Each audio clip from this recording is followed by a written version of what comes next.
এক বছরের ব্যবধানে ৩ ফসলি জমিগুলো এভাবেই বেদখল হয়েছে তামাকের আগ্রাসনে। একদিকে আলু ধান সহ প্রচলিত ফসলের দাম না পাওয়া, অন্যদিকে বিড়ি সিগারেট কোম্পানিগুলোর প্রণোদনা প্রচারণায় তামাক চাষে আকৃষ্ট হচ্ছে কৃষক। রংপুর, লালমনিরহাট ও নীলফামারী এই ৩টি জেলায় এবার লাখ হেক্টর ছুঁয়েছে তামাক আবাদ। আমরা যে এই কোম্পানিটা প্রথম যে আমাদের এখানে আইলো, আসার পর তো আমরা তো আবাদ করিনি, জোরপূর করে আমাকে আবাদ করেছে। আলু যে জায়গায় খরচ পড়ছে 5 টাকা, সেই জায়গায় 1.5 টাকা 2 টাকা কেজি।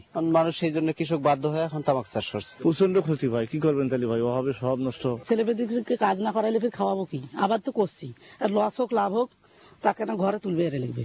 রাষ্ট্রীয় ভর্তুকি মূল্যের সার ও বিদ্যুৎ বা ডিজেল চালিত সেচ ব্যবহার হচ্ছে তামাক চাষে। সুনির্দিষ্ট আইন ও নির্দেশনা না থাকায় বন্ধের পদক্ষেপ নেওয়া যাচ্ছে না বলে জানালেন বিভাগীয় কৃষি কর্মকর্তা। গরিব মানুষ, চরাঞ্চলের মানুষ বেশি করে এখানে এমন কোন বিধিনিষেধ এখন পর্যন্ত সরকারিভাবে আরোপ করা হয়নি, সেহেতু কৃষি সম্প্রসারণ বিভাগও এ ব্যাপারে কোনো বিধিনিষেধ আরোপ করতে পারে না। তামাক পণ্য ব্যবহারেই শুধু নয়, আবাদ প্রক্রিয়াজাতকরণ সহ প্রত্যেকটি ক্ষেত্রে এর জীবনঘাতী বিষে আক্রান্ত হচ্ছে মানুষ। প্রতিরোধ ব্যবস্থা হিসেবে তামাক চাষ বন্ধে কঠোর আইন ও বেশি বেশি কর বাড়িয়ে তামাক পণ্য দুষ্প্রাপ্য করে তোলার দাবি উঠেছে তামাক বিরোধীদের পক্ষ থেকে।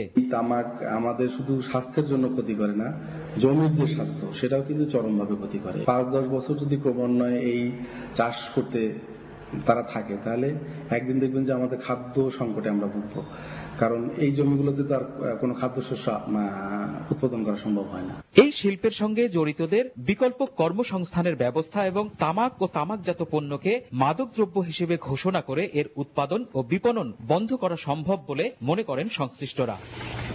রতন সরকার, সময় সংবাদ, রংপুর। জমে উঠেছে 3 দিনব্যাপী রবি স্মার্টফোন